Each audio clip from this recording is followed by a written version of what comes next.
Hello everyone, this is Remleiz from 40k Theories, and welcome to this newest episode of Adeptus Podcastus.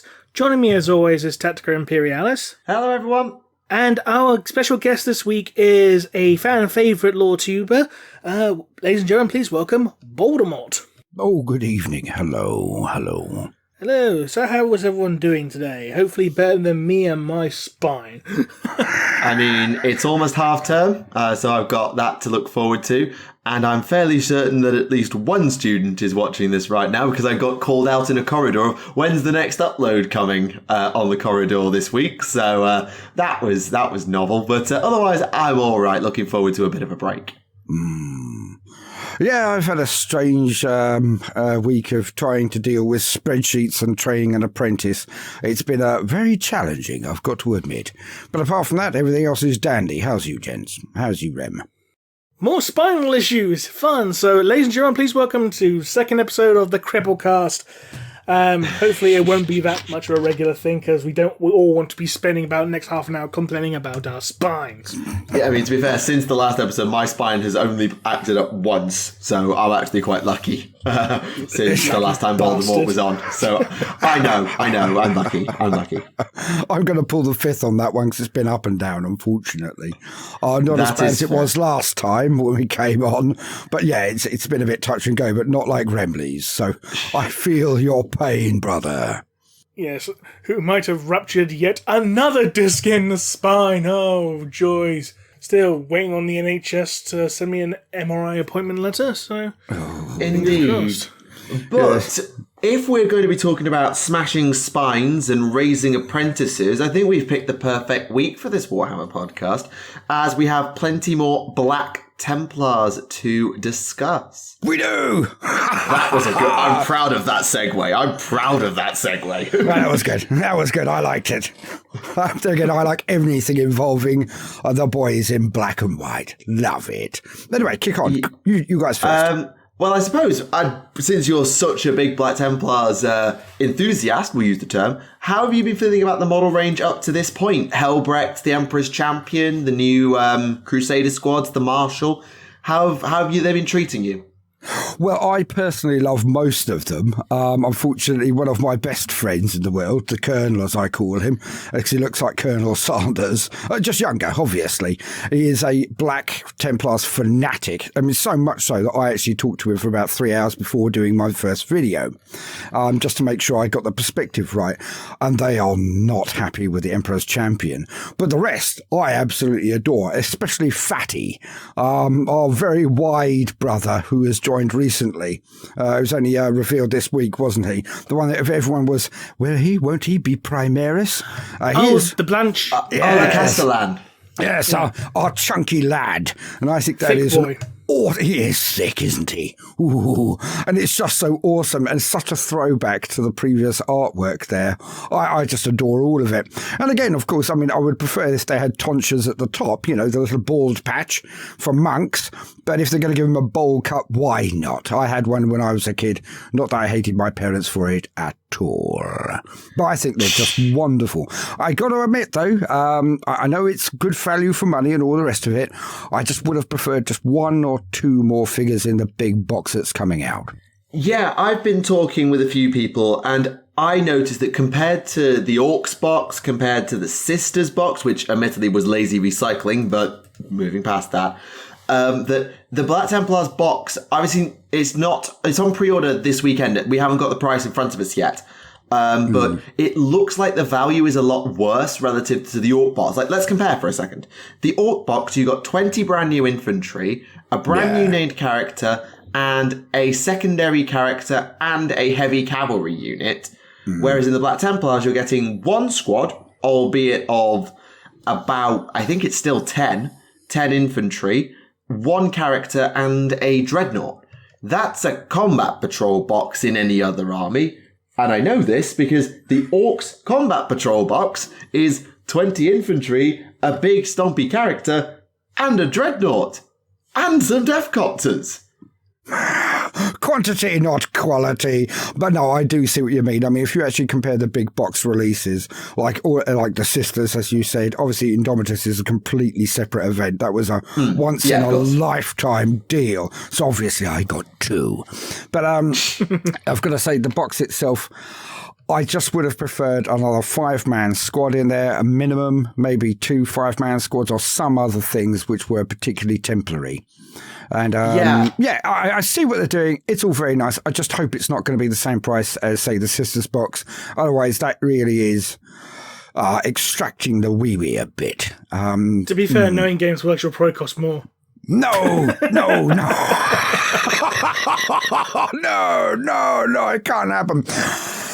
But yeah, do you know what you mean? They are sledging. Sorry, go on. You were saying. No, sorry. I think it would be. I think slotting a squad of Sword Brethren in there would be a nice elite squad to add. Or maybe, I think it might have been a stretch because it's old models to put a land. Well, they put a Redemptor in there. Like a Land Raider Crusader, but then you couldn't put Primaris in a Land Raider Crusader. So I don't know what they could have put in there. Like the Sword Brethren would have made sense. Or. Well, an Impulsor. Get the lads in there. Maybe just a 5-man squad of, say, I don't know, if they can really double down on that, then put in some Blade Guard. Come on, 3 Blade Guard, that wouldn't have been a problem, would it? Come on. They've got the Sword Brethren now. I know, but I mean, it goes with them as well, having another 3 whoop-ass elites. So, but anyway. Maybe just like, I don't know, 3 Aggressors or something? Oh, Aggressors are my favourite. I can't even begin to talk about them, otherwise I'll never stop. Too many guns, not enough chain swords. I mean, if it's the flamethrower ones, it still fits in with the, Purge with Fire and Sword. If it's exactly. And as I say to everyone, I don't care. They've got double power fists. Apart from Marnes, I can't think of that many figures that do. So I love them. Because, no, I won't make the F joke, That is fair. But yes, the Sword Brethren, which, by the way, for those who are a bit uninitiated, more Black Templars puns, these are like your former veterans. These would have been your equivalent to Stern Guard and Vanguard veterans before Stern Guard and Vanguard were a thing. They were an alternate way to doing elite units in Templars that weren't Terminators. And they've had a new kit as well. Primaris, of course. And there's some really nice bits in here. There's a new Power Maul in there, which I really quite like. There's a Hand Flamer, which is the first time I think I've seen a Hand Flamer in Astartes outside of the Blood Angels, willing to be corrected. There's the Bolt Rifle Plasma combo. Yeah, there's a Combi Plas. There's a lot of lovely back detailing, like Templar's Cross on candles, the Templar, just the general Templar Cross, the Templar Cross with a skull in it. There is a lot of nice detailing and some nice textures. And as I keep saying about the Black Templars range, they've really dialed back the detail in terms of they could have really filigreed and detailed the armor to oblivion, and they haven't. No, except on Thick Boy. Well, yeah. Well, that's but even then, the chest is detailed, but the legs are still pretty barren. And the shoulder pad's fine. I'll wind my neck in. And the backpack. No, I will completely wind my neck in. No. All I would say is I love the additional sprue that you've just mentioned. I think if you get that, you can basically Black Templar any unit. But all I would say is about some of the less complicated figures at start is that, realistically, obviously I cater to newer players. And when I do see exceptionally complicated foot soldiers, troops, the ones you're going to have to paint a heck of a lot of, I kind of weep inside for the newbie a little bit more. Now, everyone expects, say, if you get a Bellacore to spend, a month painting it, lavishing it with attention. But if you've got too much detail on some of the bog standard base infantry, I find it can be a bit of a bridge too far for a lot of new players, and they just brush over the top of it. Whereas an experienced player... Say hi. Sorry? Lumineth Realm Lord say hi. Well, exactly. And I looked at my High Elf army and went, no, sod that.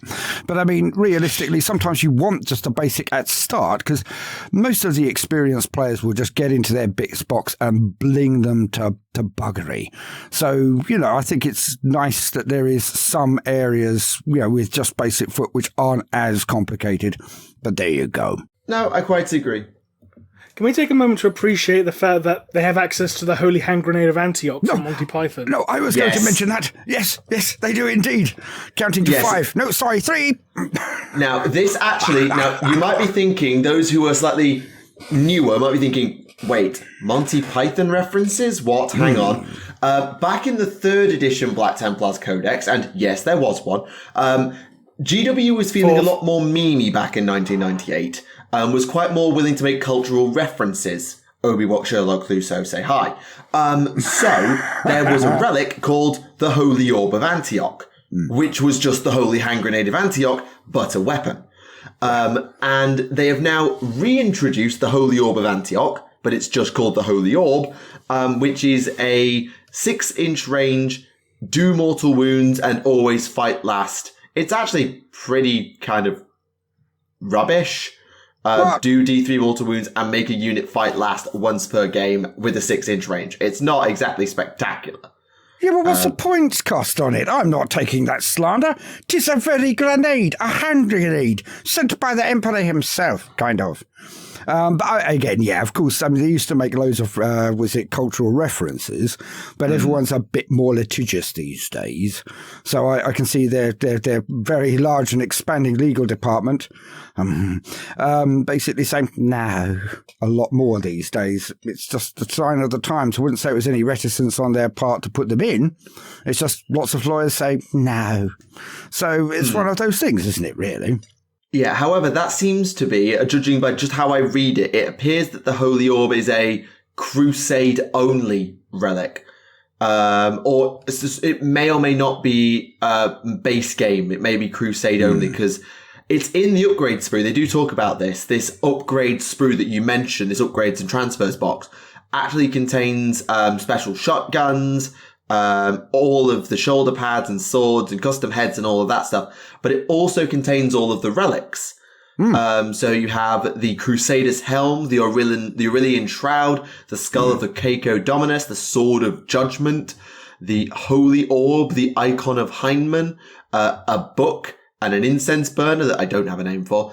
But it is actually quite nice that relics have got actual representation in a box, because it's one thing with Crusade and other narrative play features is unless you have a hand in conversion, there is no way to represent the things your heroes do. Now, I love converting, but I've been in the hobby now over a decade, and so I've got a dab enough hand that I can do a bit of conversion, a little bit of screen stuffing, a bit of scratch building here and there.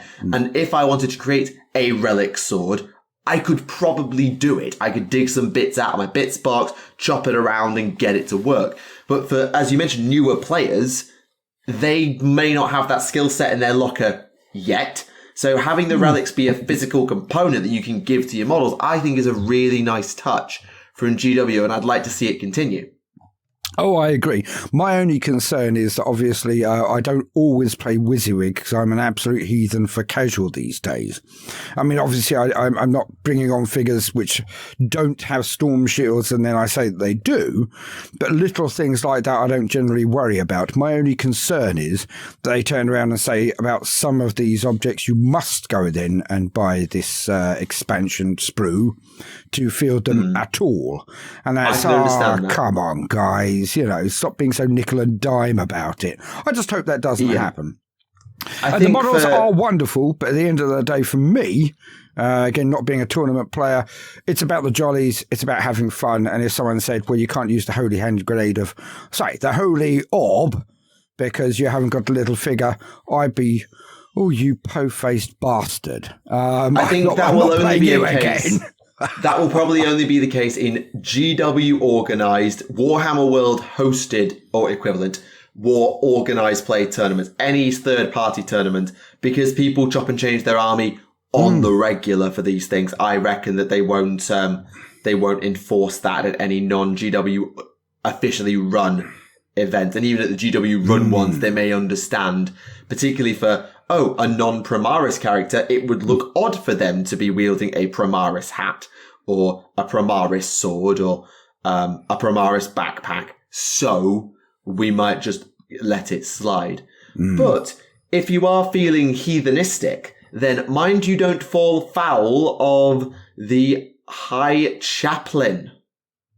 Grimaldus has been Primaris. I called it. Well, they should be Primarising all of them. Dante's obviously gagging for it, but I hope crying out for it would probably be a better way of putting it. But yeah, so Grimaldus has finally been, he's crossed the Rubicon, has he? He has. Wonderful. And he looks rather well for it. Which makes the Black Templars the chapter that has the most Primaris characters, I believe. It is, and a couple of friends I was speaking to were quite annoyed as, wait, so Helbrecht's got one, the Emperor's Champion's got one, Grimaldus has got one, and the Dark Angel's got Lazarus. Who no one cares about. Who no one knew or cared about. And the Iron Hand's got some random that nobody knows and or cares about. And the Salamander's got some random that no one knows and or cares about. Yeah, I know, but let's be honest, the Iron Hands and the Salamanders, I'm not having that because basically they don't have anyone that anyone cares about because they don't have any stats. Vulcan Hestan, Cardan Stronos. Or one or two here or there. But I mean, they don't have like a plethora like some of the others. I mean, the Raven Guard only had Shrike, and Shrike got Primaris. And the White Scars only have Corsaro Khan, and he got Primaris. They took his bike away. So, the Raven Guard also had Chaplain Corvidae from the Forge World books, but he seems to have been... he seems to have just disappeared, because his Forge World model is now just Raven Guard Chaplain. Yeah. But I think the one for all that we say that there are some chapters with no interesting characters, still, the Dark Angels didn't get anyone upgraded. And I understand why. There's actually a good lore reason why, given that they don't trust the Primaris process, yada, yada, yada. But it does feel like Dante was going to do it and was talked out of it, and so Mephiston did it instead because Mephiston was gonna die. Or because Mephiston was expendable, I should say. I know that's an odd statement. No, genuinely. No, genuinely. Like, Mephiston dying was honestly not a bad outcome. I understand his importance, but for the Blood Angels, and given their, whole credence and credo, Mephiston dying, given what he represents, what he is, and how dangerous he was becoming and unstable he was becoming, Mephiston dying on the Rubicon table would not have been a bad outcome. I could not disagree more. It would have hurt the Blood Angels. It would have hurt them. But in terms of their sanctity and their particular feelings on the matter, it would have damn, we could have used Mephiston, but also thank the Emperor, Mephiston is gone. It's a little bit of both. Sorry. No, I can see what you mean, but I haven't read all the Bard books yet, obviously, because I'm such a slow reader and I've been doing so much on the channel. But having anyone who has actually resisted or recovered from or in any way, shape or form come back from the Black Rage, it is not a small thing. And they hate him. Well, they may hate him for what he stands for, but on the other hand, there's also the hope element there, isn't there? Sorry. Can we just take that one moment to appreciate that one sergeant from the Angel Sanguine who threatened to kill Mephiston for daring to remove the helmet of a fallen Angel Sanguine because the Angel Sanguine don't want anyone seeing their faces. And he said, "You take off that dead brother's helmet, I will kill you." And Mephiston's like, "You are joking." No, please, I'm not. Please, you know who I am. Are you even making this threat? But can we just appreciate the balls on that sergeant for threatening Mephiston of all people? Balls or stupidity, there's a very thin line. Yes, in this particular instance, yes, there is. Speaking of stupidity, quickly going back to Thick Boy. Because people thought he was a firstborn. And then Warhammer community said he's a Primaris, and then they said actually he's both. He's either, yes. Yeah, I think people they got sick of everyone arguing about it and said, "Oh, sod it, it's both. Whatever, just get off our backs about it." He's Schrodinger's Castellan. Primaris and firstborn at the same time. I mean, personally, I would prefer it if they took away some of the obviously daft restrictions. Like a Primaris can't get into a Land Raider. Oh, sod off. And you're too small to go into an Impulsor. Oh, just get lost. Just stop it. You know, just make them universal. For God's sake, leave it. People either buy the new models or they won't. All right? Yeah, fair. And let's not forget as well, in regards to Primaris and Land Raiders, Silver Templars have a complement of Land Raiders, and they're a fully Primaris chapter, so... Womp womp. Oh, I missed that. It's in their background book, like in the chapter organisation, like in the first company, you got like repulsors and Land Raiders. Womp womp. What a mistake to make. Yes. Well done, Drunk Uncle GW. Well done. I mean, in fairness, I know you can potentially use Land Raiders as, dedicated mobile gun platforms because of the whole heavy weaponry packing, but you still need someone to drive it. Exactly. Well, yeah. I mean, my problem with Land Raiders all over is I think, with Gazgul and others, you've got a maximum amount of wounds, like Catan, that you can do per round. I would like that for Land Raiders. I would like that for Land Raiders, because at the moment... The thing is, though, like Gazgul's toughness 6 and has about 9 wounds. A Land Raider's toughness 8 and has about 16. Well, I'm well aware, old chap. That's why I would say a maximum of 9 damage per round, but it should take more than one shot to take a Land Raider off the board. And in 2 recent games, I have minced one in 1 round with 1 Necron attack spider thingy. So I just think that if they've got that kind of restriction now in the game, Land Raiders should be much, much tougher. There's an argument. I know. It's mine. I love it. I don't care who doesn't. Now, Land Raiders should count for something. It really should. I was going to say, moving briefly away from Black Templars, but to another chapter, Horus Heresy era, Remus Ventanus.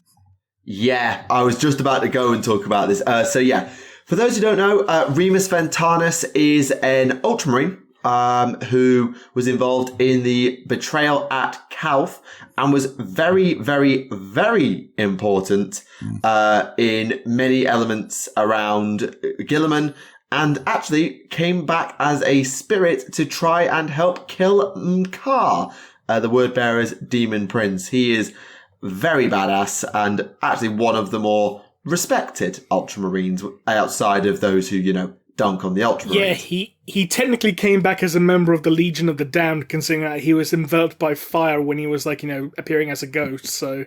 I missed that too, jeepers. Which one's that in? That's in the chapters due. His ghost appears when he's enveloped by fire. Yeah.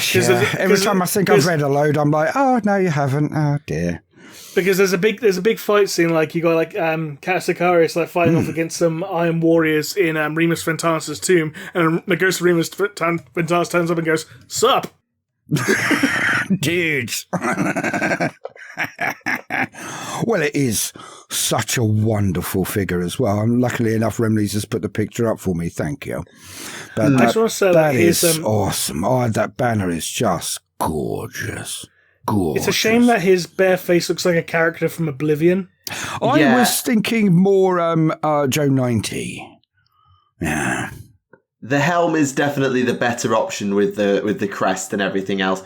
Yep. And it's obviously he does have rules, but coming with a Legion standard and a Vox, he'll probably actually be quite a useful character in many ways. He won't have that much punch, relatively speaking, but he might be a really useful support character to an Ultramarines army. Oh, what a surprise. Another ultra buffer for the ultra buffed Ultramarines. Wonderful. No Ultramarine hate. It's just, how many characters for them do we get? That's now 2. What? Have you looked in the Codex recently, mate? This is Heresy era. Oh, right, yeah. I'll shut the fudge up. Sorry. No, it's fine. But yeah, I believe the only 2 Ultramarines named characters we have, model-wise, is Ventanus and Guilliman. Also, he looks very much like Guilliman, doesn't he? It's the same pose as Guilliman, sword in the left hand, right arm. Literally, you chop that and replace it with you replace that banner arm with a sword. That's just baby Guilliman. Yeah, no, but if you look at a lot of the models, they've all taken the Riker from the next generation stance as well. The lad can't stand anywhere without putting his foot up somewhere. And it's tactical rock. It is definitely... Okay, Guilliman doesn't have tactical rock. No, he doesn't have tactical rock, no. And he has tactical stairs. But you can see what I mean, looking at the 2 pictures side by side. It's almost the same pose. Okay, I'll let you have that. All right, fine. It seems to have the same energies at the very least, yes. Definitely. Guilliman and his mini-me. Mind you, that being said, in the Dark Imperium books, I can't remember if it was the first or second one, but he does actually still have the skull of Remus Ventanus. Doing a Yorick all over the place to see when he's bored. Pretty much, yeah. He has it on his desk and he talks to it. No. Yeah. No, and yet he respects the dead, does he? Oh, my brilliant brave warriors. Oh, his head's here. Not to worry, I'll just use it as a curio from my desk. If I were a space marine and I saw that, I would not be generally happy. Oh, this godlike being. Mate. Yeah, this godlike being is sitting behind a desk and he's got the head of a skull of a space marine who he's honouring. Well, what about just burying the dead old chap? It's the Imperium. Like, skulls are everywhere. Oh, I'm well aware, but not your mate's or your brother's head. I mean, remember, like, you're afraid to Matthew, he turned the skull of his teacher into a servo skull. Ah, that's true. Yeah, it's pretty strange out there, that's true. Yeah, it's the Imperium. Yeah, I mean, but to be fair, that's Remus Ventanus in the first Avenging Sun. In Avenging Sun, the first Dawn of Fire novel, he talks about Aeonid Theo. So we're gently sweeping up the Ultramarines' old guard. We'll see who turns up next in Gilliman's monologuing. Still waiting for reminds me, I need to get the third Dawn of Fire, but when that comes out, the Space Wolves one. Oh god, I just said I'm going to buy a Space Wolves book. Oh god, what did I just say? Never mind. You're going to buy a Space Wolves book. Oh, no. Sticking with Horus Heresy and Ultramarines briefly, they did release a second campaign pack DLC for Horus Heresy. They did. Which was Ultramarines and Night Lords. Yeah, the Battle of Sotha. Indeed. Well, anything involving the Night Lords is going to be a bit ghoulish and fun, isn't it? I hope. I very much hope. Yeah, though one thing that was interesting is the Night Lords Terminators that are in the picture, because they don't look like the Contakar. They're kit-bashed Atramentar. Yeah, because those shoulder pads look like they come from Stormcast Eternals. They are. Yeah. In the PDF download, it says like the guy who made those actually converted them from Tartarus Terminators and Stormcast parts. Yeah, because I think there was some people I was seeing having a bit of a not happy about, because the Atramentar are supposed to wear Cataphracti rather than Tartarus or something. Not to mention the fact that if you want to convert a squad of Atramentar with chain glaives, it's going to be bloody expensive because the chain glaive sprue only has one Terminator-sized chain glaive. Oh, good. Oof. So, and I think it's like £10 a sprue. So if you want 10 Terminators with chain glaives, guess what? You're forking out £100 or something. Green stuff moulding. You're probably better off just getting the Contakar and just saying they count as Atramentar, but they actually do give you rules for the Atramentar in this DLC, so which is nice. Yeah, and also you get proper, there is about there's 2.5 pages of lore here, but it's written in the Heresy style, and this doesn't get covered in giant piles of text. There's probably as much text in there as about half the Orc Codex combined. Just with the sheer amount of actual lore in it, just in terms of word count, there's probably about half the Orc Codex in that 3 pages, which is a little bit bad. Yeah, I didn't get the Orc Codex this time round because I didn't think they'd actually have lore on any of the units, etc., so I couldn't be bothered. I think I've nearly completed 8th. Yeah, I've got a complete 8th set, I think, now, all of it. So I just thought, okay. Because, that has been very gutting, actually, for me. Like things like the time scales being left out, the chronologies. Yeah. And other such things. That bummed me out. There's no timeline now. So. It's probably because they couldn't keep it straight. Yeah, but I've even been releasing it on the channel just so people know it, because they can't get it anymore if they're new players, which I find there's so many little details and so many little campaigns in there that people don't notice or think about that really adds a lot of flavour, and it's only like 4 pages. Or 2 in some cases. Well, yes, that's true, 2 in some cases, but very few. I remember one funny bit from the 8th edition Orc Codex, just a Necromunda wakes from his tomb, and as soon as he wakes up, he finds a bunch of mech boys standing over him with drills going, hello. Yes. Hello, matey. It's like the seagulls from Finding Nemo. I think someone made a meme of it, like the seagull scene from Finding mine, attack. I suppose the whole going mine sounds very Skaven-y, which is a very, very, very weird segue. Blood Bowl has a new Rat Ogre star player. And look at that model. I mean, I love Rat Ogres. It's gorgeous. I love Rat Ogres. I mean, that's the entire Skaven line when I finished playing Fantasy, when 8th died, and we won't go further. But yeah, it was great then, but this is just gorgeous. Look at it. I love the Warpstone Born chain.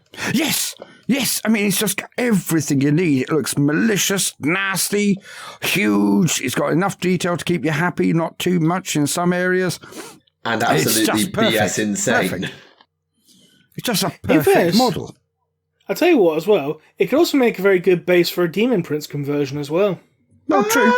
Well, you've got lots of things in the Drukari you could change it into, which is what I did with a load of my old Rat Ogres. Oh, yeah, you could make it into like a grotesque or something. Yeah, that's what I did with all of my old Rat Ogres from the Island of Blood. I think I got 2 sets of that, so 4 of them changed into Drukari.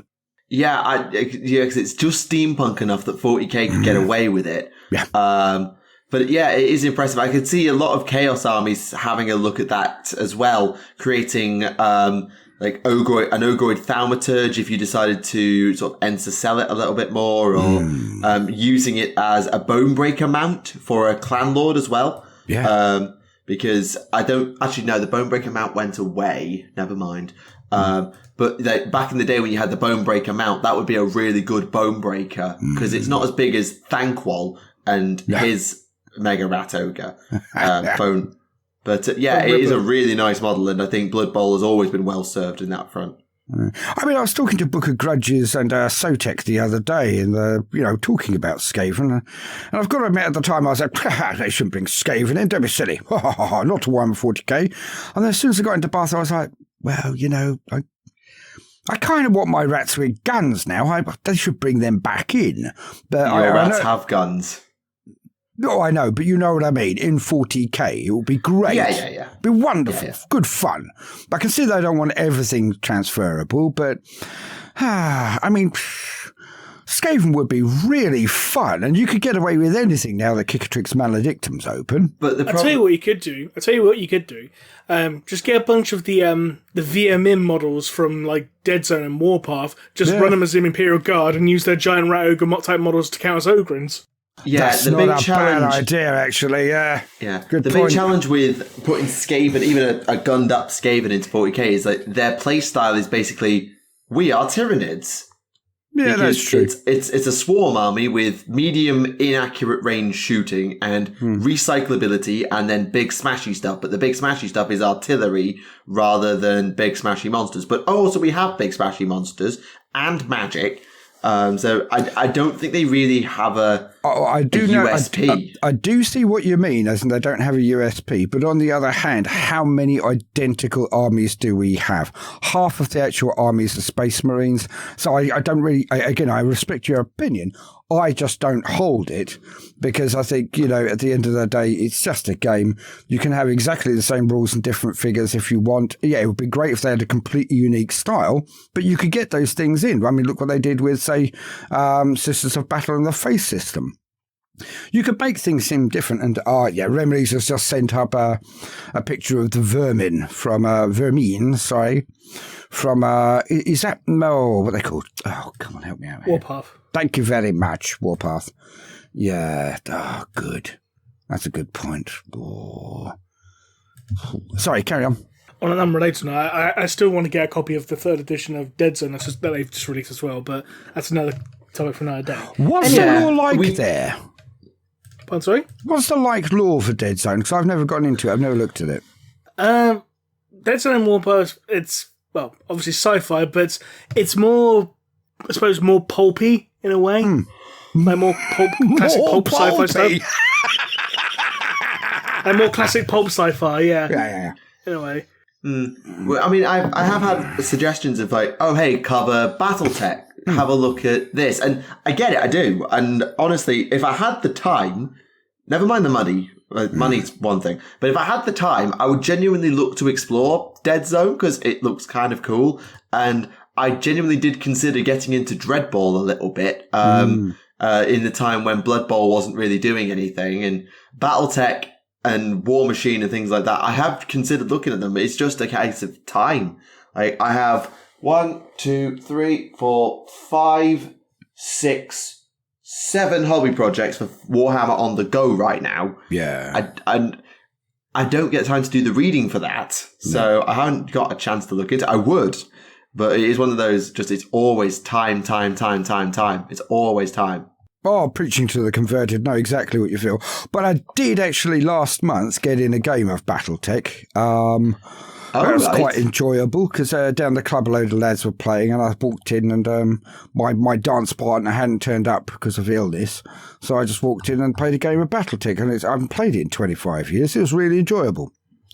Really enjoyable. Again, I did more Mech Warrior than I did Battletech. But that's still good stuff. I've had a few people suggest I should take a look at Battletech, but I've never really had a chance to be honest. Yeah. And it is one of those things. That's a thing. That's the curse of what we do as hobbyists. Is unlike those of us who are hobbyists that also have a lot of things on at the side, whether it's running channels or work or whatever. Is you've got to pick your battles. And for me, the world of particularly Age of Sigmar, for all you're not particularly interested in it, the world of Age of Sigmar entices me so much, and the world of 40k has been so intriguing that. That's the universe I'm invested in now. And stepping away to look at another universe, I'm going to end up making endless comparisons going, well, that wasn't as immersive or that's just a rip off of X. And that may not be fair, but it's how that's how I'm going to see it. And then I'm going to think, well, was that really worth it? Is that worth investing in over the stuff I've had 10 years of investment into? And I'm going to go, probably not. Well. Yeah, I completely see that, and that's absolutely fair. On a personal note, yeah, I mean, I absolutely love Warhammer. We all know that quite clearly. But every now and again, something happens. There's a lot of things have happened this year, and you think, well, perhaps there are more fish in the sea. So understandable. One of those things, unfortunately. I mean, at the very end of the day, Warhammer, love the background, love the figures, love the game, but what do I love most? As I've said millions of times, I love community, I love being able to socially play with people and joint dream. And things have become so stressful in some regards that I'm looking around thinking, well, is there such a thing as a relaxing setting where we're not going to be under threat, might actually be patted on the head and be told we're good boys every now and again instead of someone revving a chainsaw in the background and looking at us saying, inevitably, one day your head's coming off. We just won't tell you when. There's that. Yeah, I think that's something that's been... we've sort of not really been speaking about it, but feel free to cut that bit then. Anyway... But if we've been talking about all this high-tech hijinks with Battletech and all this stuff, I think the only place to go for kooky, pulpy, high-tech shenanigans is, of course, the Underhive. Because Necromunda is back once again with the Van Saar Augmeks and their pet spiderlings. I'll be honest, when you said like kooky stuff, or we're going to go back to Blood Bowl? I mean, we could. But I couldn't think of anything new for Blood Bowl aside from the Ratogr we've already mentioned, so I thought I'd jump systems. Fair enough. I've not even seen this model. I don't know how. Again, obviously, you haven't spent enough time online this week. That, again, sorry. It's been out for a couple of weeks now, but it's been revealed. It was revealed back 27th of September. That's gorgeous. 27th? Oh, right, yeah. Sorry, I've lost a week. Spiders. Well, what's not to like? Robot spiders? Well, actually... Yeah, I know they've got the 2 extra prongs, but they're very much reminding me of the Triarch Stalkers, or whatever they're called. Yeah, Necron also, things. They have a las cannon. Canonically, that's a las cannon. It's a twin-link las cannon, it looks like. Double-barreled las cannon. And a snub-nosed one as well, which seems a bit strange. Where's the barrel? Huh. Well, in fairness, it makes sense to be sun-nosed, in the tight confines of the Underhive. Well, it's much better used, yes, true. But there again, a barrel on a lasgun does always seem a bit silly, doesn't it? Let's be honest. It is just sawn-off lasgun. Yeah, it doesn't make any bloody difference. But a single-arm portable, double-barreled, sawn-off lascannon, that must be some seriously high-tech controls on that suit in order to stabilize and balance something that it takes 2 guardsmen on a tripod to use. So the question is, where did the technology come for this? An SDC that's within possession of House Vansar. Oh, no, they've got one, but surely if they'd done this, they would have... Anyway, good point. It's Necromunda, they get away with everything. Yeah, fair. We can't stand in the way of progress. Why not? Yeah. And it also says that the cyberachnids, the robo-spiders, are not robo-spiders. They're just mutated and modified spiders. So they are actually biological as a baseline, not fully robotic. So basically they're cyborg spiders. Cyborg spiders. Not 2 words I expected to hear tonight put together. That's a whole new level of terror. Thank you very much. I mean, generally I get on with spiders, but that size? No, I think not. Oh, wait. They're cybugs. Bastards. Definitely need something to squish them. Was I call them like spy balls or something? I don't know. Cybug sounds better. Oh dear. There've been a few other bits and bobs knocking around. So they've been talking a lot about Warhammer Underworlds and the new rules for Harrow Deep. I admit I haven't really been reading that stuff. They've been talking a lot about Aeronautica Wrath of Angels, including some ground... Oh, they look great as well. Sorry to be repetitive, but I've got to say, those ground things, I want them in big. I want them. They look lovely. Can I just point out, I don't know how many people remember this, but when they announced the pre-order of Wrath of Angels, the box set that's got, the Salamander and Eldari craft in it. It said it contains 6 Xiphon interceptors, but the picture they showed had 7. And then they later photoshopped the picture to get rid of the 7th one to make sure it was 6. It's like, this seems to be happening a lot in Warhammer community. There seems to be a lot of errors slipping through quality control. Production fail. But no, again, is it a fail? Someone's been trying to clock off so they can go to the pub or something, I don't know. Well, yeah, I hope so. It's one of those things. I feel that they're rushing sometimes these days. They're getting a lot out. I can see that. They're a big operation. I can see that. They've got a lot going on because of this situation. I can see that. But, again, a 3-person kind of company often turns around and says, nah, maybe we should be checking each other's work a little bit before releasing it. Nah, it'll be fine. No, I just don't think they should be doing that anymore. Again, they're not like the 80s and 90s. They're not a tiny little company. They're a huge juggernaut. We should expect a little bit more tidiness from them, I feel. Speaking of untidy, they also... released the next wave of McFarlane toys, including a Necron flayed one who looks like he's got bits of chewing gum stuck all over his face. Don't talk to me about the flayed ones. How much? $31.50 for 5 of them? For 5? When this is the toy one. No, I know, but it's the flayed one. You've triggered me. I'm terribly sorry, but no, that's 125 quid for one squad of 20 dudes, and the amount of plastic is pitiful, and they fall to pieces if you look at them hard. I've done it. Honestly, I was looking at it, and it fell to pieces. And I'm no telepath, or telekinetic even. That is just... sorry, I'm going to turn my mic off for a bit. You guys talk. I'm just going to rage. Bear with me. I will say this. For some reason, the unpainted version looks a hell of a lot nicer, like with the flesh. I mean, it doesn't just look like round bits of chewing gum stuck all over his face. No, I mean, we've said before that the McFarlane paint style is odd. I remember we were talking last episode about the absolutely neon nuclear green that they painted their orcs with. And they do often lean into very bright single-tone colours that don't necessarily mesh well with GW figures. They don't really have the colour palette and style that often goes with the Citadel and heavy metal paint style.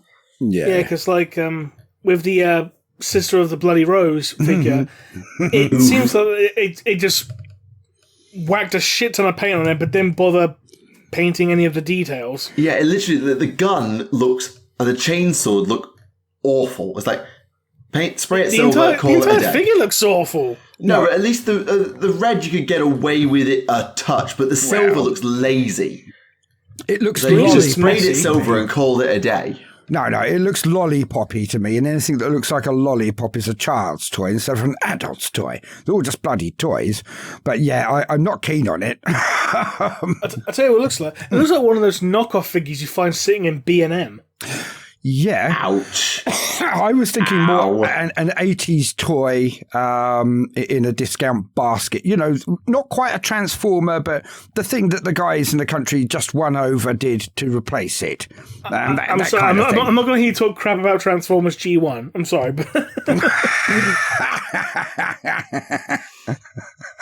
I'm sorry, but like, you know, some of the original Transformers toys, you know, were much better in terms of colour consistency in the palette. Like, they were just much cleaner. Just look at the original Optimus Prime, for example. It was just much cleaner. I know, and I said that the actual originals were great. These would be the knockoffs.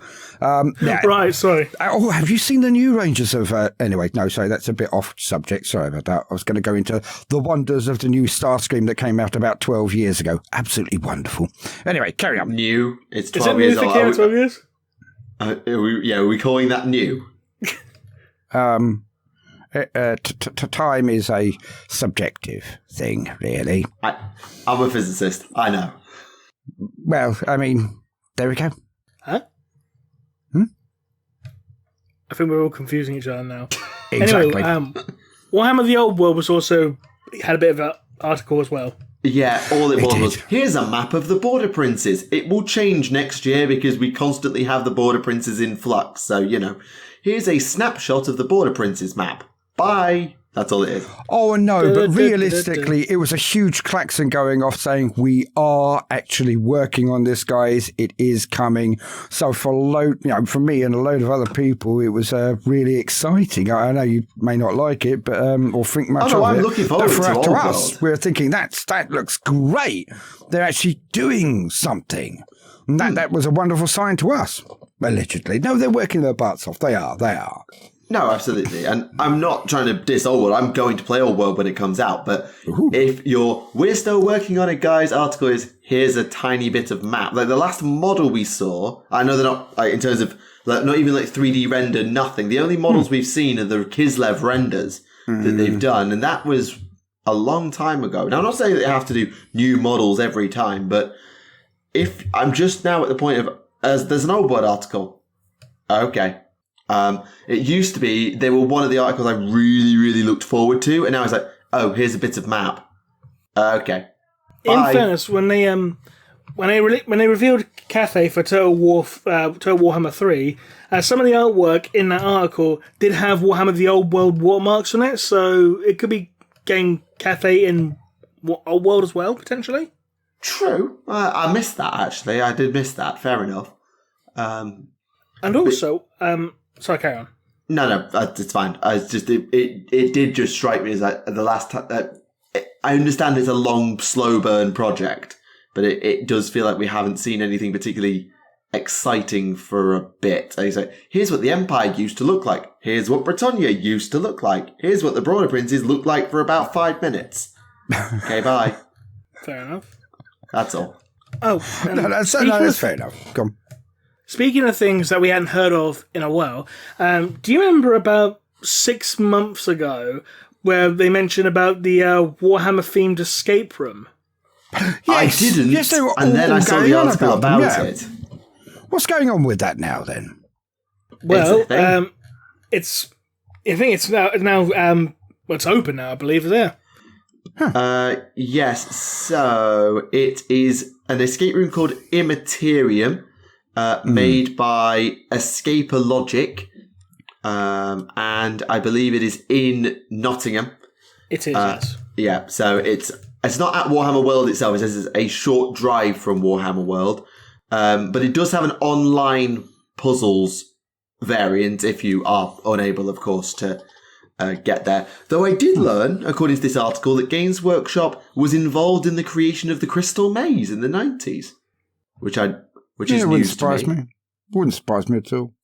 But I mean, it looks the part in terms of the art style and the lighting and what they've gone for. They did say they did a lot of research and a lot of visits and reading and stuff, so I can understand why they've got. But it seems like they've got the aesthetic of it right, at least. Well, I would hope so. When you're working directly with Games Workshop, getting that wrong would be, yes. All the paints are actually colour matched with Citadel colour paints. Fair enough. That's a level of detail I wasn't expecting. Can you imagine someone had to go and hand paint everything with a Citadel brush? No. They gave him a second-hand, old and used makeup brush to do it with. And they get those crappy airbrushes shaped like hand flamers. Yeah, or elephants or something. I've got one of those. I've never used it. I'm crap with them. Imagine that, though. Oh, you just have to dry brush some stuff. Oh, what's that? Oh, about 50 foot of metal. Yeah, get to it. It's got to be done in the next 10 minutes. It's like a drive for the next coat, yeah. Have you got any Noel? No. Sorry, it's late for me. I do apologise. It's all right. What else is in the news? There's been a few things showcased a little bit for Warhammer Plus. There's a few new Hammer and Bolter animations. The Striking Scorpions from that original trailer. Their one is out now and or soon. There's a Space Wolves one and a Sister Battle one.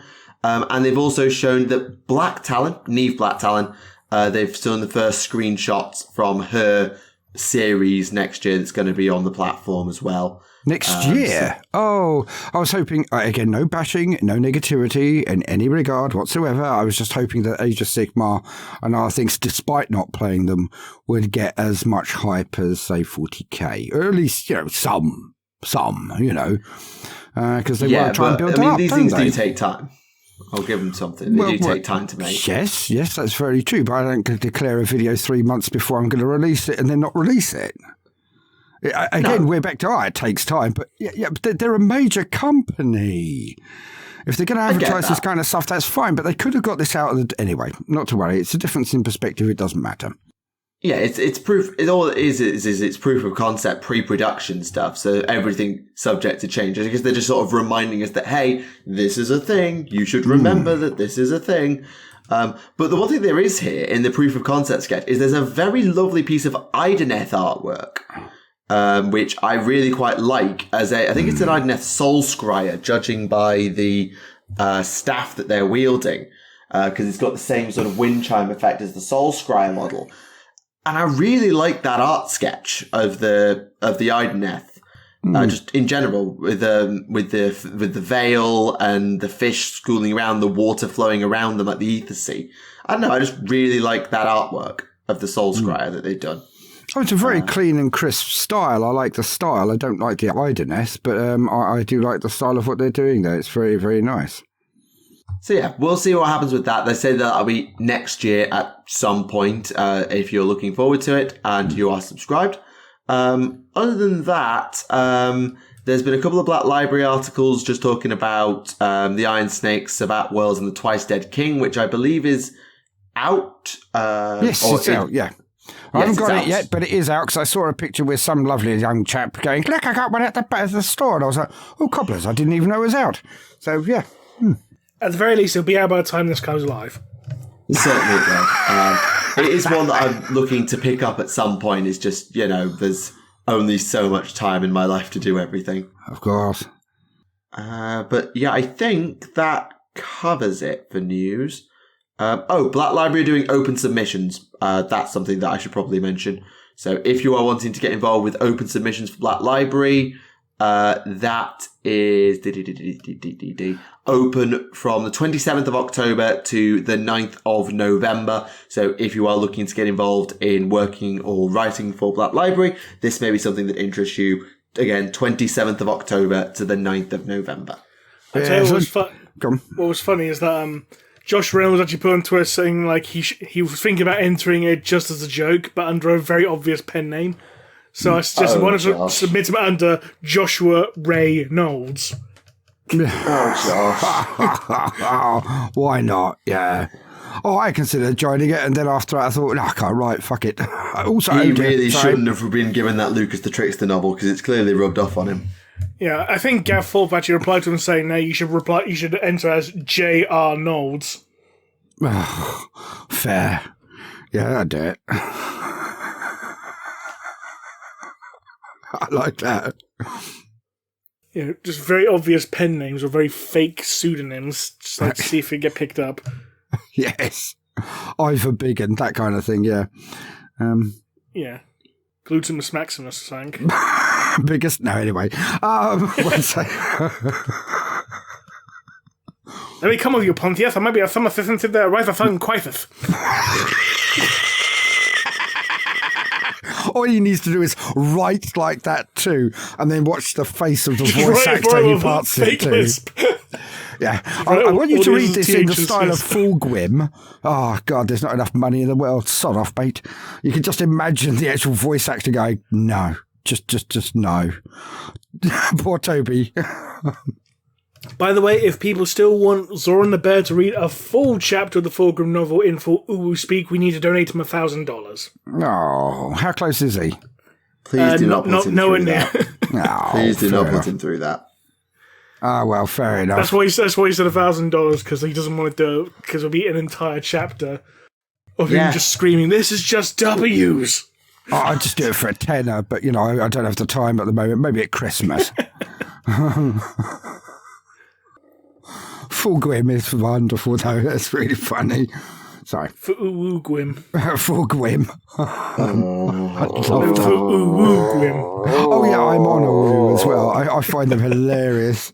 I shouldn't do, I suppose, but no, the world's too serious, isn't it? You've got to have a laugh every now and again. I can feel Tactica wants us to be more serious, Rem. Sorry about that. No, it's not about being serious. It's just I find it completely cringeworthy and pointless. That's all. Remember, we got him to read that's fair. Conrad Kurz, the Night Haunter.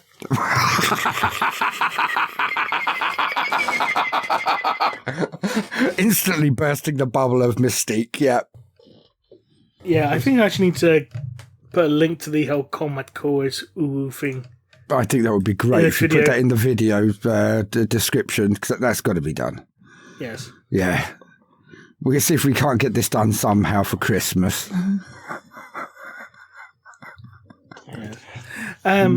But speaking of books and seasons, because it is coming up to the spooky season, and I did mention this last episode, but I did actually go through a Warhammer horror novel, and I was very disappointed in the fact that there wasn't much in the way of horror in it. So it's like, well, bloody lie, isn't it? So, what was the book, and how was it when it was trying to and not trying to be spooky? Okay, well, the book was the Oubliette, and as a horror novel, it absolutely failed miserably. But as a political thriller, it was actually pretty damn interesting. Yeah, see, I don't read horror. I didn't see the point, to be honest. But again, it's not my thing. It's not really... Like, there's, like, only one real scene there that I would call pretty much horrific because of what actually happens in it. But aside from that, it just comes across more as just, you know, political machinations more than anything else, just with a little bit of a supernatural element to it, but that's about it. Well, that's rather disappointing. Yeah, well, fair enough then. It was a good novel overall, but it's just not something I would call as a Warhammer horror novel, considering that, you know, Requiem Infernal is not a Warhammer horror novel, and it's like 10 times more bloody horrific and disturbing. What did they put Kulabra under? Demon Kulabra. What did they put that under? Did they go under horror or not? No, that was regular Warhammer, because that was before the horror novel came out. I mean, when you've got Kulabra and other such things, and yeah, I know they've only recently started it, but you would have thought that they'd move some over to horror.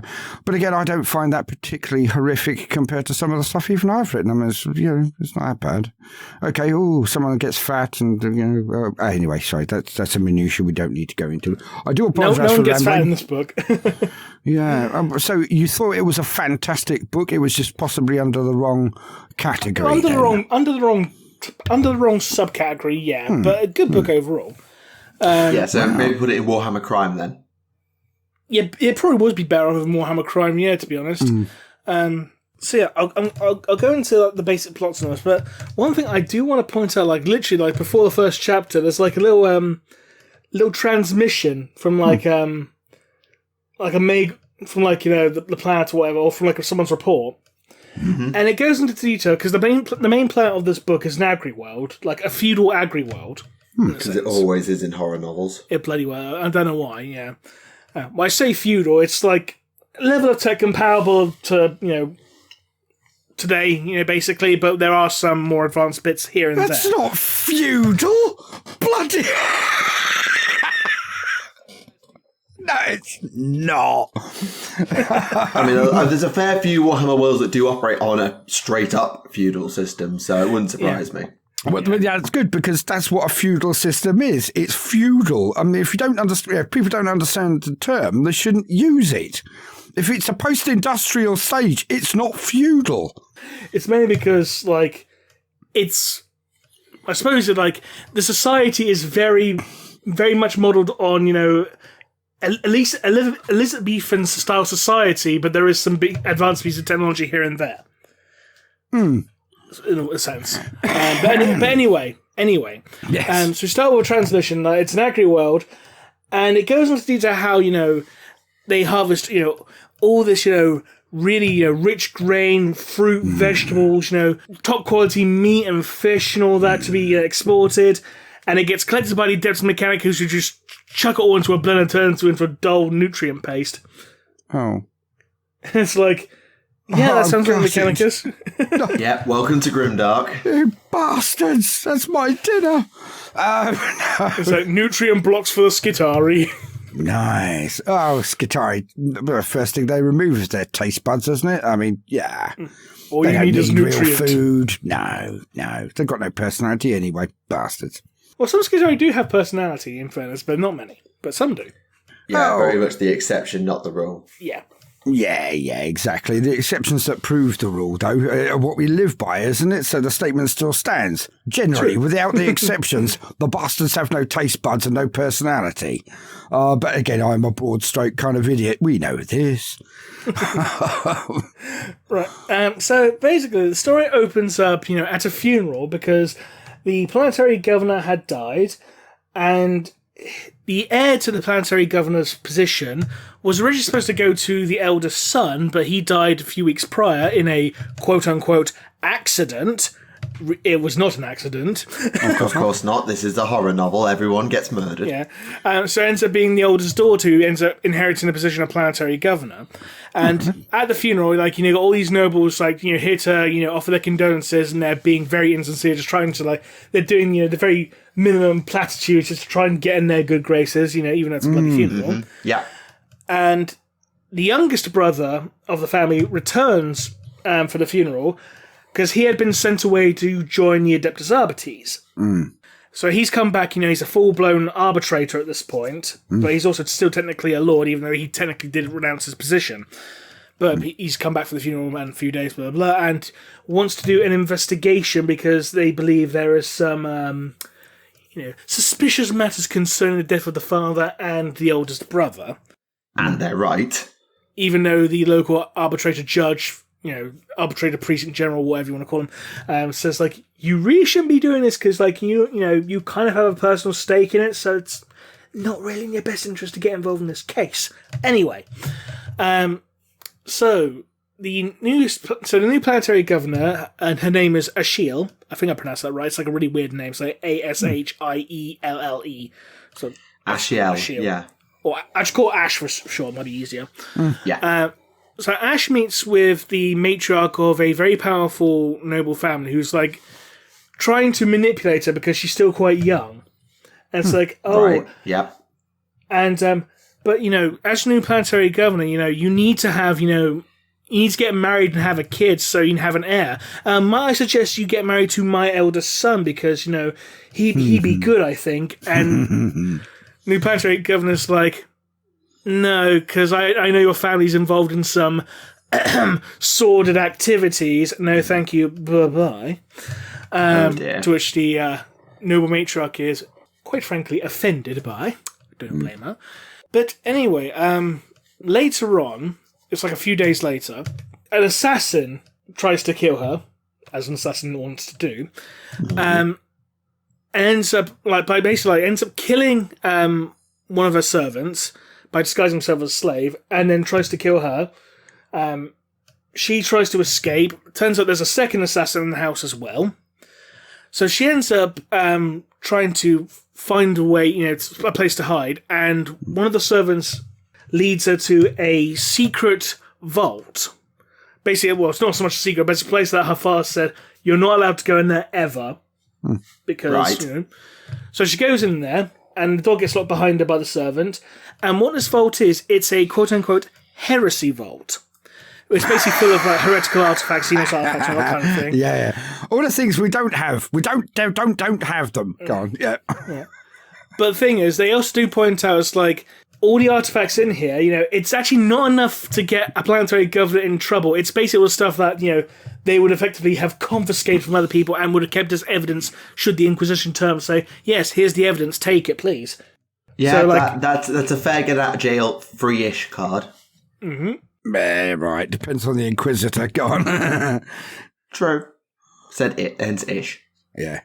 So, so Ash hears like a banging on the vault door. Someone's trying to get in. She's looking for a way out. She sees just behind a curtain, behind a table, there's like a small cubbyhole door type thing, vent thing, whatever, that's locked with a gene lock. She opens it up with some real force because it had been like pretty much rusted shut. And it leads to this really old tunnel leading into a set of ruins because the previous civilization on this planet before the events of the Great Crusade and being reunified with the Imperium, they were denounced as being a heretical society who supposedly cavorted with demons and all that, and then the light of the Emperor came, blah, blah, blah. But anyway, she seals the door behind her and basically runs deeper into the ruins, basically trying to find a way out. And she finds, like, there's a massive maze. So she's navigating the maze by basically just hugging one of the walls to try to find a way through. Standard tactics, good. Yeah. And she finds herself in the centre of this chamber that's got even more artifacts in it, as well as this large white stone arch that's covered in runes and some bones scattered around. And there's, like, lying up against the wall, there's a skeleton. And the skeleton basically lifts its head up and looks at her, and she gets understandably freaked the fuck out, because, like, it's a fucking skeleton that's just woken up. What the fuck? Yep. And the skeleton basically starts asking, have you come to renew the pact? It's like, what pact? Oh, the pact that your family has had with me for generations. What? She hears banging, the assassins basically managed to break their way through. And it's like, she asks the skeleton, okay, is there a way out of here? No. Fuck. What the fuck do I do then? It's like, well, I can kill this guy for you. Okay, but why? It's like, well, if you renew the pact, but in order to renew the pact, you need to offer a sacrifice of flesh and blood. How convenient that there's an assassin then. Not quite at this point, no. So what she ends up doing, following the skeleton's instruction, she takes a knife that she had with her, which she took from the kitchen when she was fleeing from the assassin to basically defend herself with, and she ends up cutting off her index finger. Yeah, fair enough. It was like really hard for her to do because she had to really force it, and she does this pretty much as soon as the assassin enters the room, and as soon as she does this, the contract's basically been renewed, and it's basically the skeleton basically gets up and launches himself at the assassin, and Ash takes the opportunity to basically escape back out of the room, back the way she came, and you basically see all you see in the darkness is flashes of the assassin's las pistol and his face contorted in fear as the skeleton's starting to tear him apart. Yeah. Oh, joy of joys. Nice. Yeah. I know this is supposed to be horror, but it doesn't seem that horrific compared to typical 40k stuff, let's be bloody honest. Yeah. It's certainly not put the body horror and the sort of sheer grossness front and centre. No.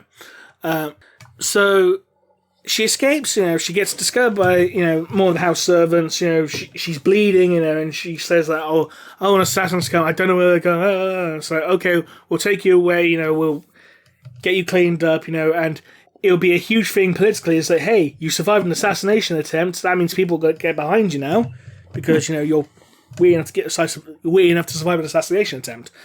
So it turns out the assassin was sent by, naturally, the matriarch of the noble family who she spurned. Mm-hmm. Yeah. And they start plotting, other ways to potentially get rid of her. This time by sending, the oldest son to try and find something, to incriminate her, such as by finding the body of the assassin who conveniently had a tracker placed in their body. Inside that vault of heretical artifacts, as you do. Mm-hmm. Exactly. Now, at this time, the skeleton is having been awakened. You sometimes get little bits of information where you get navigating from their point of view about how they're moving through the shadows, and they're savouring, the suffering and the pain of the general populace. Oh, lovely. Yeah. And according to the local folklore, he is a creature called a skitterling. That's the local folklore name for his kind. The surprising thing is, because I thought this was going to be the case when I first started reading, but it's not, he's not a demon. Yeah, because that's sort of where everything seems like it's going. Exactly, but it's not a demon, which was a nice touch. In fact, it's nothing to do with chaos at all, which was an even nicer touch. It's like, oh, thank God, it's something, Warhammer horror spooky monster thing, and it's not chaos related. Thank fuck. Makes a change. Definitely a change. Yeah, it turns out he's actually a Drukari Mandrake. Even blooming better. Yeah. Yeah, hence explaining how he's able to move through the shadows and how he's able to feed off the pain and suffering of others, because that's what Drukari do. And moving through the shadows, that's what Mandrakes do. Indeed, they do. Indeed. Well, that's not too bad. Yeah, I like that. It was a nice twist, actually. Yeah, it's like, oh, it's a Mandrake. Okay. And obviously that, big stone archway, underneath the governor's mansion. Obviously it's going to be something like a webway gate. Yeah. Big white stone arch. Yeah. Anyway, but so technically it is actually a creature of the warp still, because the Mandrakes are kind of half demon. Yes, but they're not chaos related. Well, I'll let you have that. Carry on. So after the assassination attempt, the arbitrator was basically like, so what happened to the assassin? It's like, I think he fell down a pit. There were some old ruins underneath the mansion. It's like, oh, we should probably try and recover his body. No, it's fine. It's fine. Right. Anyway, she basically now arranges to have like a political ball type thing, because she can't be allowed to show, any signs of weakness following her assassination. She needs to show contempt for the ones who orchestrated her assassination, even though at this point in time she doesn't know exactly who did it, but she has her suspicions. And this leads to the oldest son of that noble family coming to the party, because he's a member of the nobility, he's allowed, and he's brought a guest with him, who looks like a noblewoman, but she's not. She's actually just a common woman who's an actress.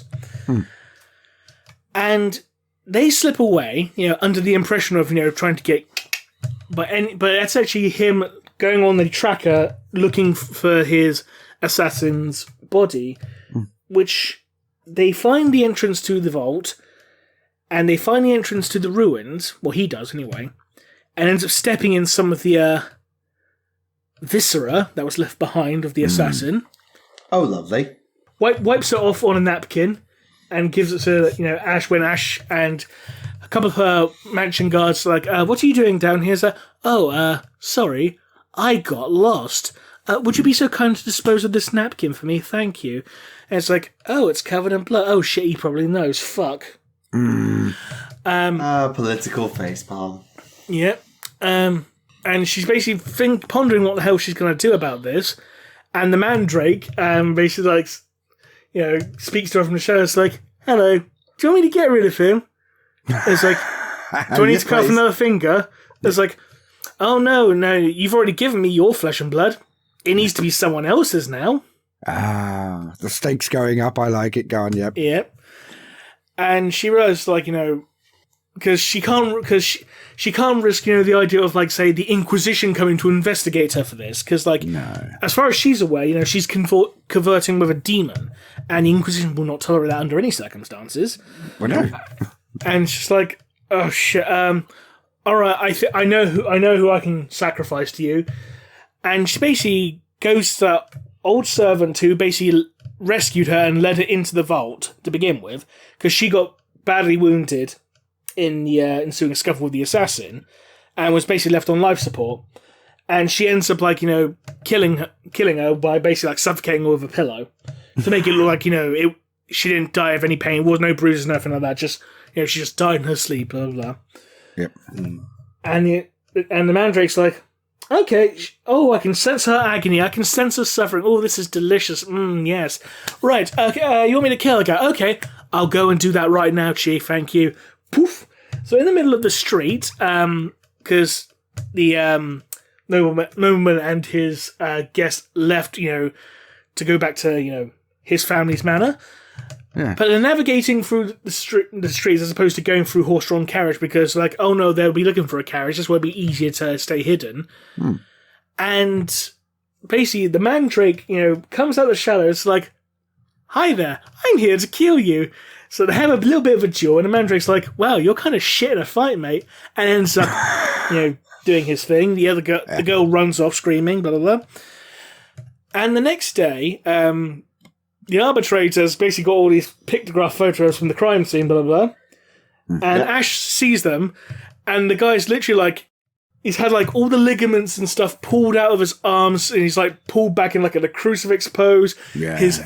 He's been basically flayed, his jaw pulled open, blah, blah, blah. And she goes oh god, that's such a horrible way to die. And the arbitrator says, what makes you think he died? What? He was still alive when we found him. Drukari nonsense. Yeah, absolutely. Well, if you're going to do a job, you should do it well. Yeah. But he died shortly after, so it's it's all good now. Yeah, I mean, it does make sense for Warhammer Horror to have the Drukari players. It's something they don't do very often, have the Drukari player style, given how the homunculi and the mandrakes and stuff really do lean into the grotesque and the utterly horrifying. Well, everything else is just passé, old chap, passé. Quite so. No, I love Drukari for that, but you don't see them about much because obviously Games Workshop want to keep it, not 18, don't they? So what else happened? Was that it? No, there's more. Oh, cool. And basically, whenever Ash interacts with the Mandrake, whenever she sees the Mandrake, after each kill and all that, and after each sacrifice, he's looking less like a skeleton and he's looking more and more healthy. His eyes are glowing red, he's got his hair down, his skin's glowing with runes and all that. Basically, he's getting stronger and stronger. There's a meet, and basically, there's a bit where she goes to the local church to basically ask the ecclesiarch their, stories about the skitterlings. And it turns out that the skitterlings, the mandrakes, used to hunt the humans on the planet for sport, because Drukari. Absolutely. And it turns out that there's a mineral that's harvested from the planet. I can't remember the name of it, but it's this amber-coloured gem, which is also the type of gem that's in her signet of office, her ring of office. It's the same type of mineral that's used in the production of Gellerfield generators. And this is basically how she's able to effectively, in a sense, control the Mandrake, or at the very least prevent the Mandrake from coming after her. Because, repulsion. Pretty much, yeah. So it's that's a very interesting piece of information. And as she's coming back from the church, going back to the manor, in her horse-drawn carriage, the Mandrake's talking to her in the shadows again. And it's so you know what we're on? And it's yeah, I think it is. Oh, fun, isn't it? Oh no, there's an obstruction on the road ahead. And then Ash goes, right, that seems very convenient. I'm going to get out and walk. A driver, come with me. So why? Because I think something bad's going to happen. So let's go into the town. And wouldn't you know it, shortly, about like 2 minutes later, massive explosion. Because guess what? More assassins. Gunfight ensues between the driver and the assassins. Because the driver's loyal sort. Has his trusty lad's pistol. Bang bang. He ends up getting shot, wounded. But don't worry, Ash herself wasn't taking any risks. She's packing herself, and she's not packing a lad's pistol. She's not packing an AWP pistol. She's got a fucking plasma pistol. As long as it doesn't overheat, she is absolutely fine. Oh, she only got 3 shots off before it began to overheat, so... Oh, fair enough. But she managed to pretty much vaporize one guy completely and blow the arm off another. So, Joys. Luckily. She couldn't get any more shots because it was overheating. It would explode. She fired again. And assassin moved in on her. She was about to get shot. And then another bang. Turn around. What's that? Arbitrators, you're under arrest. It's like, oh, it's the brother. Hooray. But then they get back to the palace. I keep saying palace. It's actually the governor's mansion. But anyway. She realizes that these assassination attempts are not going to stop unless she wipes out that entire noble family. Yeah. So, how many bodies are getting sacrificed this time? Yeah. Yep. Well, luckily, those 2 surviving assassins, the one that had his arm blown off and the other one, they were taken into custody by the arbitrator. That's convenient. Double murder into mass murder. Exactly. So she, and also she goes into the I've forgotten the name of the term. I will say doctor's office. It's not doctor's office in the bloody mansion. Fuck, what's it called? Medicaid? Yeah, Medicaid, that's it. Why do I call it doctor's office? Yeah, she goes to the Medicaid, and the 2 assassins' bodies are covered in blankets because she believes that, they must have died. No, this is the Drukari. And so she goes over to her driver, who himself was badly wounded, and she's basically going to sacrifice him under the pretense I'm not killing him, to sacrifice him to the Mandrake. I'm doing this to end his suffering. I'm putting him out of his misery. It's a mercy. She's just basically justifying it to herself. Yep. So she's about to unplug the life support machine.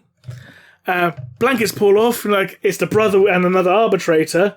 Oh, what are you doing here? It's I kind of figured out that you've been killing people. You're under arrest. It's you can't arrest me. I'm the fucking planetary governor. I think I can arrest you. I'm the arbitrator. It's I'm the arbitrator. It's I'm still planetary governor. I still technically outrank you on this planet. It's well, let's see if we get the Inquisition involved, shall we? Bleep. No, not quite. Mandrake behind us are oh yes, let's get the Inquisition involved. Arbitrator turns round, bit of a fight breaks out. He ends up dying. The other arbitrator dies. And she takes the basically still living body of the driver back down to the ruins. And the Mandrake structure are okay, if you perform this sacrifice here in this specific way, it'll open this gate to my realm, and then we can get rid of all of your enemies. Oh, this is just bad. So she kills the guy while reciting this script that the Mandrake's told her to recite word by word. The web gate opens, and we basically cut to the rival noble family's mansion. Dead bodies everywhere, people screaming, guards being killed. There's a shit ton of Mandrakes just swarming this mansion. Welcome to Shaylindrak. Pretty much. And it just ends with, the planetary guard just walking through the halls of that mansion while everyone else is dying. The end. Yeah. Oh, fair. Actually, not quite the end, actually, sorry. It ends with one other report saying, oh, by the way, the planet's tides have actually increased, which is anomalous, but still good. Nothing anomalous to report. The end. Okay. Yeah, well, okay. Yeah. It sounds like a groovy little tale, but I wouldn't say it was horror. But yeah, I can understand, given the writer's intent with it, why they've put it in horror, because it is very visually horrific. I can imagine the descriptions are quite gory, and it really plays with some of the horror aspects of the Drukari. I understand why it's there, I do. It maybe isn't the most creepy and scary horror novel, but I think if it was in the main series, it would need to come with a serious content warning, because you put that in front of a 12-year-old because they don't know any better, and suddenly you've just given them nightmares for life. As I said, I would personally classify it more of a political thriller with supernatural elements more than anything else. It does sound good. Yeah, I know that the horror elements aren't anything that 40k isn't used to, but I think if you put it in Warhammer Crime, I think it doesn't, listening to that, it doesn't sound crimey enough to be Warhammer Crime, even if it's not horror-y enough to be Warhammer Horror. But if you put it in the main series, I don't know if it could really be sold without a serious warning. I mean, again, if you compare it to some of the stuff that, say, Peter Fehervari has done, who some people have called Peter Fever Dream, because of a lot of the stuff in his novels can be genuinely disturbing, even though none of his stuff is classified as horror. Even though, like, again, Requiem Infernal is objectively one of the most horrific books I've ever bloody read, because it's like, Jesus fucking Christ, what the fuck? How much LSD do you take, sir? Yeah, and Firecast is one of the most emotionally horrific in terms of the sheer amount of pain and depression it puts you through. So I get what you mean. I do. So yeah, but yeah, sounds like an interesting read nonetheless. I just really like that scene, like, you know, the arrogant noble gets pretty much flayed and dismembered, and he was still alive when they found him. It's like, Jesus Christ. Nice work, you know. And again, you know, the fact that, you know, the main quote-unquote supernatural in this was not chaos-related. Yeah. Huge bonus. Like, thank you for doing something that wasn't chaos-related. Because let's be honest, for Warhammer Horror, it would have been so easy just to make it a demon. Yeah, because 90% of the time, it is. Yeah. So making it a Mandrake is like, okay, points for originality, if nothing else. Yeah, well, I don't think we've ever had a Mandrake story before. No. Sorry, say again? I don't think we've ever had a Mandrake story before, or a story that doesn't involve Mandrakes being anything other than sneaky muscle that stab things. Yeah, I see what you mean, yeah.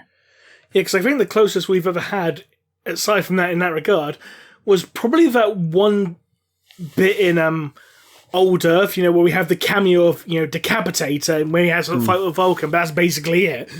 Yeah, Karandras, wasn't it? Yeah. No, not Karandras, that's Shadowhunter, he's Phoenix Lord. Sorry, yeah, I'm thinking of the other one. No, I am thinking of the Dark Elder.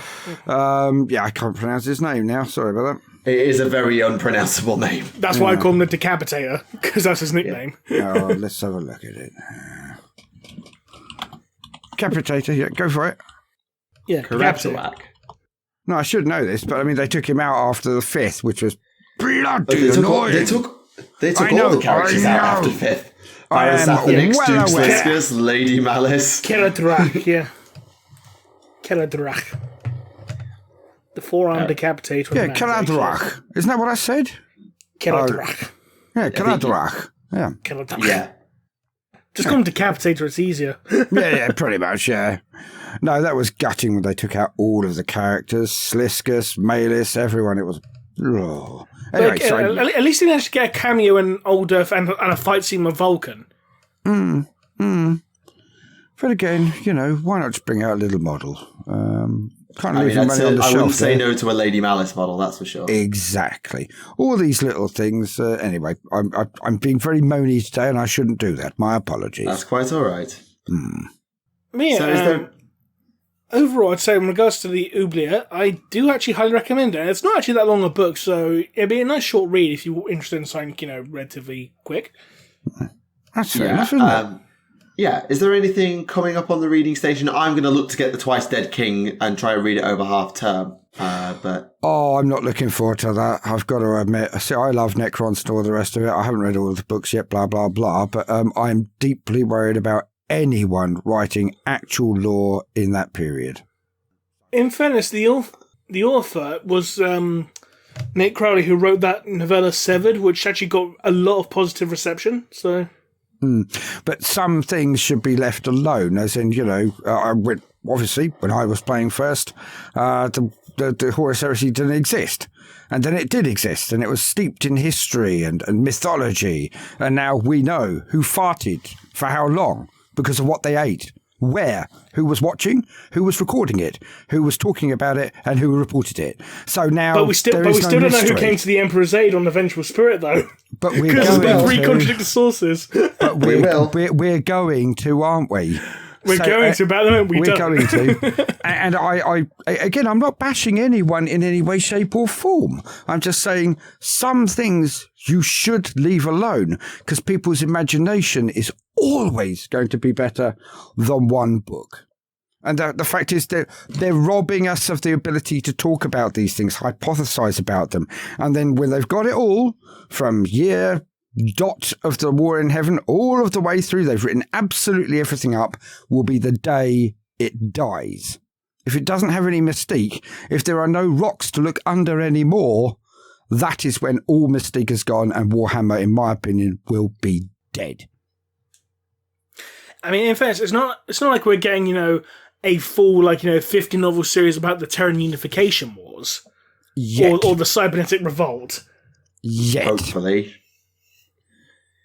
But yeah, I see what you're saying. Like there is an argument. We've talked about this before. This idea of how much should you say versus like you've got to give the fans the information so that they can find some things out and want to explore further. But you've also got to keep just enough back under your hat so that you still have them wanting more, which I think is something that I think it was. So I used to play a bit of Call of Duty Zombies, and they did basically this thing of it used to be super steeped in mystique, and then they gradually gave the story away, timelines and all of that stuff, and the fans loved it at the time, and then stopped caring because there was nothing new to say. Exactly. When the entire story was out, when no one could hypothesize, no one could dream, no one could guess, it was there. Everyone knew there is nothing to talk about anymore. Yeah, but I don't think Warhammer's going to get to that point because there's 40,000 years of history combined with an entire galaxy's worth of stories to tell across multiple species, epochs, and then millions of years before that in the times of the War in Heaven, the times where the Eldari ruled, the times of the Old Ones. There are many periods in history that they haven't even touched yet. They just says, oh, the Eldari were dominant over the galaxy for millions of years and then they all died. Yeah, so we have kind of basically eaten up the question time by having a very long conversation. And let me have a quick look, see if there are any particular questions that caught me. Because I saw some quite interesting ones that I just wanted to quickly flick through. So there was one here, and this is one that I haven't heard before. Is it possible or has there been an instance of a blank tech priest? Or is it possible for there to be a blank tech priest? I don't see any reason why not. I mean, if there's been since there's been documented instances of psychotech priests, I don't see why a blank one shouldn't be possible. True. Yeah, that's very true. It's just that the whole pariah gene is supposed to be very, very rare, so the odds of it occurring are probably astronomically low, even more so than a psyker. So it's not impossible. It's just the odds are not very high. No, it means it gets shipped out, wouldn't they, to either Calixis or to the sisters, wouldn't they? If they get discovered, relatively early on, then yeah, definitely, because they'll go in for their training then. But you do get some blanks, aren't picked up by the black ships, like Jurgen in the Caiaphas Cain series, for example. No, that's fair. Because he's like the blank, the pariah version of Baldric, isn't he? So he's the Baldric to Caiaphas's Blackadder. Yeah, that's fair. Yeah, but Caiaphas Cain is just basically Flashman, isn't he? Still very good though. I read a Caiaphas Cain novel recently. They are very good. Oh, it's been so long. I've got to kind of buy a new set. I had to sell a load of books a long time ago. So honestly, people will say, "Oh, do Caiaphas Cain?" I'm like, honestly, I don't remember enough. I'm going to have to read it all again. But again, you guys won't have this problem. I'm slightly older, so yeah. Oh no, I've only read one Caiaphas Cain novel in my life. No, fair enough. If it's one Gaunt Ghost and one Caiaphas Cain. Yeah, fair enough. I'm going to say something very controversial here. Gaunt is better than Caiaphas Cain. I'm sorry, he is. Depends on what you want out of it. If you want, wisecracking and solo heroism, you probably want Kane. If you want something a bit more real and grounded and gritty, you're probably looking for Gaunt. Yeah, I'm more of a Gaunt guy myself, I've got to admit. Good call there, Rem. Again, no offence, Tactica. Different folks, different strokes. No, I think, to be fair, I've only read one novel of each, and whilst I find Kane very entertaining, I wouldn't be as fussed for a new Kane novel as people were for the most recent Ghost novel. Yeah, I think that's fair.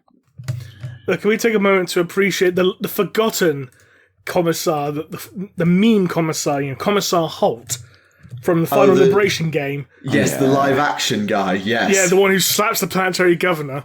It's like, you did a very good job, Holt. Commissar Holt. Yeah. Oh, dear. The forgotten hero.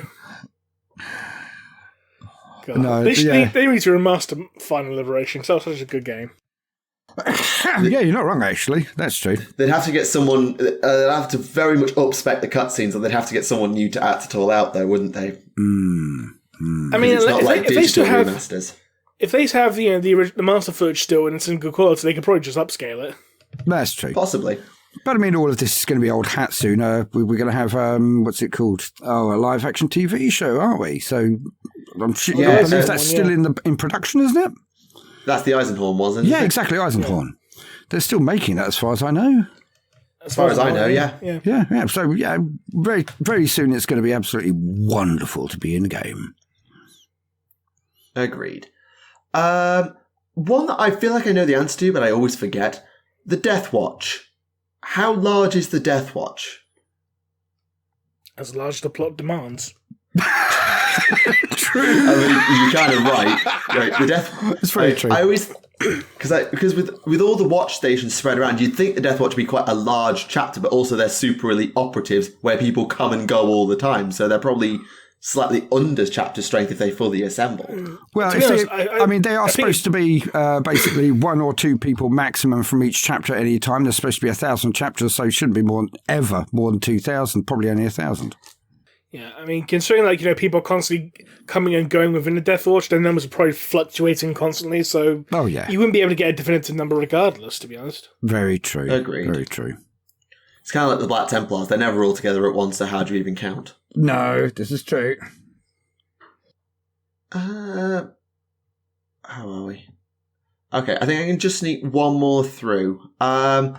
Since we've been talking so long about the Heresy, the Emperor, the Primaris, all that stuff, an internet theory, quote, mentions that perhaps the reason for the Primaris to be considered demigods is because they actually were gods, as in the Emperor did something while he was in the warp and tricked and persuaded minor warp entities and made them into the souls of his Primarchs. I'm not sure how much I buy it, but it's an interesting thought experiment. I was working on something, but I haven't actually finished one of the most fundamental books on it. I mean, what happened to the actual souls of all of the people that, the perpetuals that the Emperor killed? I wonder if there were 21 of them. Well, there were still some perpetuals still alive after. I know there are still some, absolutely. But how many did he nail? Did he actually kill any of them, though? Because as far as we're aware, I thought they just abandoned him. Yeah, as I understood it, they travelled with him to Malek, and then after they realised what he was doing and what he was turning into, metaphorically speaking, they sort of said, nope, I'm out. Yeah, I definitely need to read the book entirely then, because I was under the impression he'd nailed a couple of them in the period, I mean, he may well have done. So, he may well have done. From what I recall, Erda said that pretty much every single perpetual abandoned him after they got sick of him being an arrogant prick. And it basically ended up just being pretty much just her left. That's fair enough. Yeah, the Emperor's quote-unquote wife and the Primarch's money. I thought there was another one who was working with them or something. There was a mortal scientist, a geneticist, but she wasn't perpetual. Oh, fair enough. My mistake. Again, I've got to finish that book. Because she died in the Constantine Valdor novel. Yeah. Speaking of which, when are we going to get the next novel in the character series, I wonder? I wonder who it's going to be. Because we've had Valdor, we've had Luther. Who else could it be? next? I'd like something on Erebus. Markable. No, not because I like him, but because he's such an interesting character. No, that does sound actually really fun. Imagine what's going to happen when they put that up as an advert. Anyway, we all know the words. Yeah. I don't think it'll be Erebus next, just because we already had a quote-unquote traitor last book, didn't we? So it'll probably be a loyalist next. You would have thought. Yeah, true. Malcador, I reckon. Malcador would be fun. Yeah, especially his history. Again, if we've done it, we've done it. So get it done. So yeah, I would like to see his further history, if they're going to do that at all. But actually, I've got to admit, it is getting late, and I haven't eaten yet today. I was expecting it to be much earlier. We are coming up on time, so that seems. It's all right. I need to take an expansion of my pills anyway. So on that bombshell and drug-addled starvation. Thank you very much to everyone who tuned in this week. We hope you enjoyed the episode, and we apologise for the rambles, but then again, we're always bloody rambling, regardless of the show's best when it goes off the rails and we just start talking about stuff. It's when the show's at its cleanest and freshest, in my personal opinion. Yes. Well, just to let everyone know that I argue or debate quite forcefully, but at any time I can change my mind. And again, it's just because I had a lot of brothers. I'm not, entrenched in anyone's situation. I'm just deeply worried about the setting, that's all. Yeah, we arrange ourselves on opposite sides of the aisle doesn't mean that we'll be there forever. We could quite easily swap opinions if the last Siege of Terror book is great in your mind and naff in mine. Oh, absolutely. But as long as we all remain we could friends, go on all day if we carry on like that. Well, exactly. But again, as long as everyone remains friends, it's all good laugh to have a bit of a Barney every now and again, isn't it? All's fun that ends with a chainsaw, doesn't it? So, anyway, thank you very much to Baldermort for joining us this episode. Oh, thank you very much for having me. And until next time, this has been Remleiz from 40k Theories. This has been Tactica Imperialis. I'm Baldermort. And we'll see you again next time. Bye-bye.